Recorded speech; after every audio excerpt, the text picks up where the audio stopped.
Good morning dear student. आज हम class 8 के क्यूब एंड क्यूब रूट्स पढ़ने जा रहा हूँ। क्लास 8 ठीक। अब यहाँ पे आइए, हमने स्क्वायर और स्क्वायर रूट्स पढ़े थे। क्यूब एंड क्यूब रूट्स में क्या करना है, स्क्वायर एंड स्क्वायर रूट्स में किसी भी नंबर का डबल करने को हम क्या कहते थे, क्यूब एंड क्यूब रूट्स। अब स्क्वायर एंड स्क्वायर रूट। अब इसमें किसी नंबर को 3 टाइम्स ट्रिपल करने को हम क्यूब एंड क्यूब रूट्स कहते हैं। फॉर एग्जांपल आपका 2 का पावर 3 हो, 2 को 3 टाइम्स मल्टीप्लाई करने को हम क्या कहते हैं, क्यूब एंड क्यूब रूट्स कहते हैं। 2 इंटू 2 इंटू 2 कितना हुआ, ये हुआ आपका 8। ठीक। और हम क्यूब हमेशा किसी भी सॉलिड शेप में हम सॉलिड शेप का वॉल्यूम निकालने को क्या कहते हैं, क्यूब कहते हैं। फॉर एग्जांपल ज्योमेट्रिकली हम देखा जाए तो ये आपके पास कोई भी सॉलिड शेप है, अब डाइस मान लो इसको, इसका वॉल्यूम निकालने को हम क्या कहते हैं, क्यूब कहते हैं। Volume equal to length into breadth into height. ये किसी भी सॉलिड शेप का एरिया निकालने या वॉल्यूम निकालने को हम length into breadth into height करते थे। ठीक। अच्छा, अब इसके बाद हमें क्या करना है, वह इसका परफेक्ट क्यूब चेक करना है। परफेक्ट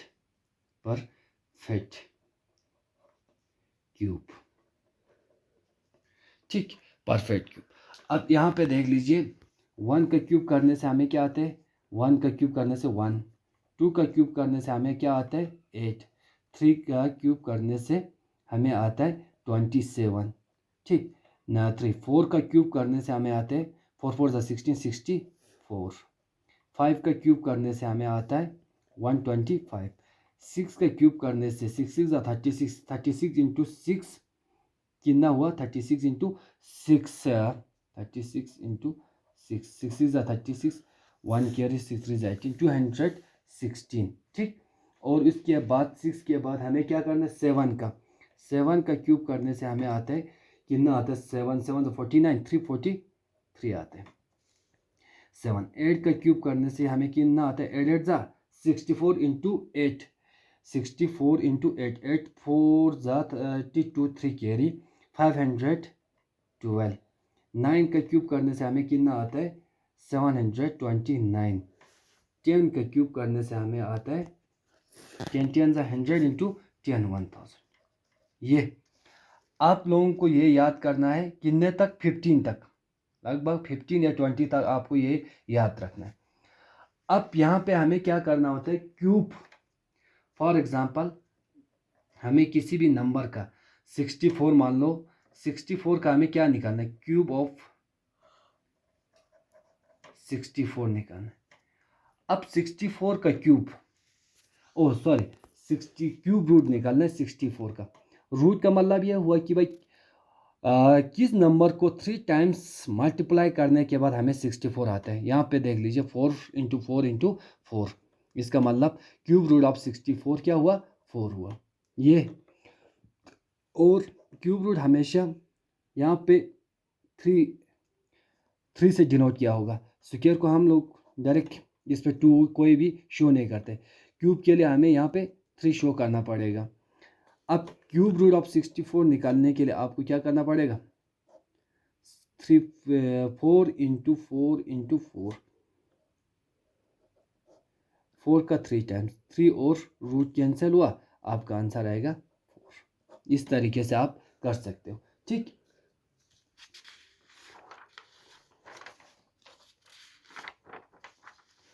अब क्यूब रूट्स निकालने के लिए हमारे पास प्राइम फैक्टराइजेशन से हम क्यूब रूट निकाल सकते हो। यहाँ पे देख लीजिए, अभी अभी हम लोगों ने क्या किया था, 64 का क्यूब निकाले थे। प्राइम फैक्टराइजेशन से आप 64 का क्यूब निकालो। 64, 2 3 जा 6, 2 2 जा 4, और 2 16 जा 32, 2 8 जा 16, 2 4 जा 8, 2 2 जा 4, 2 1 जा 2।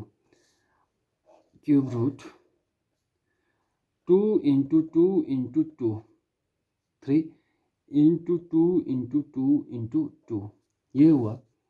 अब यहाँ पे देख लीजिए 3 का 3 टाइम्स आ रहे हैं, यहाँ पे भी 3 टाइम्स आ रहे हैं।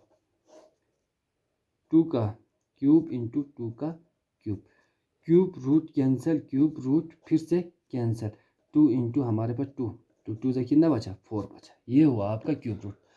अब हमें कैसा पता चलेगा कि भाई कोई भी नंबर क्यूब रूट्स नहीं है। फॉर एग्जांपल यहाँ पे आप लोगों को और एक एग्जांपल है 128, ठीक। अब हमें इसका क्या निकालना है, क्यूब निकालना है। 2 2 6 ज़ा 12, 2 4 ज़ा 8, 2 3 ज़ा 6, 2 2 ज़ा 4, 2 16 ज़ा, 2 8 ज़ा, 2 4 ज़ा, 2 2 ज़ा, 2 1 ज़ा, 1 2 3 4 5 6 7 आ रहे हैं। 2 into 2 into 2 into 2 into 2 into 2 into 2। यहाँ पे देख लीजिए इन सारों का ट्रिपल बन रहा है, 3 टाइम्स आ रहा है कि नहीं। अगर 3 टाइम्स आए तो सारे नंबर का पेयर्स बन रहा है, तो 3 टाइम्स में तभी जाके हमारा क्यूब होगा। अगर इसमें कम या ज़्यादा होगा तो ये क्यूब नहीं है। यहाँ पे देख लीजिए ये 3 टाइम्स, ये भी 3 टाइम्स, ये इस 2 का कोई दूसरा और 2 कितना चाहिए, 2 2 चाहिए थे, वो नहीं है। इसका मतलब ये क्यूब रूट्स हमारा ये परफेक्ट क्यूब्स नहीं है, ठीक। इसी तरीके से आप लोगों को क्यूब एंड क्यूब रूट्स निकालना है। ज़्यादातर इसमें प्राइम फैक्टराइजेशन से हमें नंबर्स निकालना है, प्राइम फैक्टराइजेशन से। जो अभी ये किए थे प्राइम फैक्टराइजेशन से, ये दोनों किए थे, इसी तरीके से हमें करना है। आज के लिए इतना, थैंक यू।